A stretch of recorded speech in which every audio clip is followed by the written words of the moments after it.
మా ఫ్రెండ్ చేసిన పనికి టూలు వర్క్ పీస్ రెండు ఫెయిల్ అయిపోయినాయి. ఈ వ్యాన్ కి డోర్స్ ఎందుకు లేవో తెలుసా? ఎందుకంటే డోర్ డెలివరీ చేసింది కాబట్టి.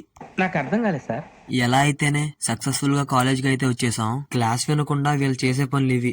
మీ గ్యాంగ్ లో కూడా ఖచ్చితంగా ఎవరో ఒకరు ఉంటారు. ఈ వీడియో వాళ్ళకి షేర్ చేయండి. గ్యాస్ పెయిన్ వస్తుందని చెప్పి మా ఫ్రెండ్ ఈనో ప్యాకెట్ తెచ్చుకున్నాడు. ఎలా తాగుతావరా, బాటిల్ ఏమీ లేదు కదా అంటే వెంటనే బ్యాగ్ లో నుండి గ్లాస్ తీసి దాంట్లో కలుపుకొని తాగేశాడు. What a vision. What a thought. Afternoon lunch చేశాక మెషిన్ టూల్స్ ల్యాబ్ కి అయితే వచ్చేసాం. మేము తప్ప అందరూ వాళ్ళకి ఇచ్చిన ఎక్స్పెరిమెంట్స్ అయితే చేస్తున్నారు. ఈ ఎక్స్పెరిమెంట్ కూడా తాతగారే చేసేస్తారేమో అనుకున్నాం. తాతగారు మన వీడియో చూసినట్టున్నారు, అందుకే ఈసారి మాకే ఇచ్చేసారు చేయమని. తాతగారి హెల్ప్ లేకుండా నేను కంప్లీట్ చేస్తా అని చెప్పి మా ఫ్రెండ్ తీసుకున్నాడు. ఎక్స్పెరిమెంట్ చేస్తున్న కొంచెం సేపటికే టూలు వర్క్ పీస్ రెండు కొట్టేశాడు. ఇంకా తాతగారి రియాక్షన్ చూడండి. దీనికోసం మా ఫ్రెండ్ అయితే చాలా కష్టపడ్డాడు. మళ్ళీ నెక్స్ట్ వీడియోలో కలుద్దాం. ఇలాంటి వీడియోస్ మళ్ళీ చూడాలంటే లైక్ చేసి సబ్స్క్రైబ్ చేయండి.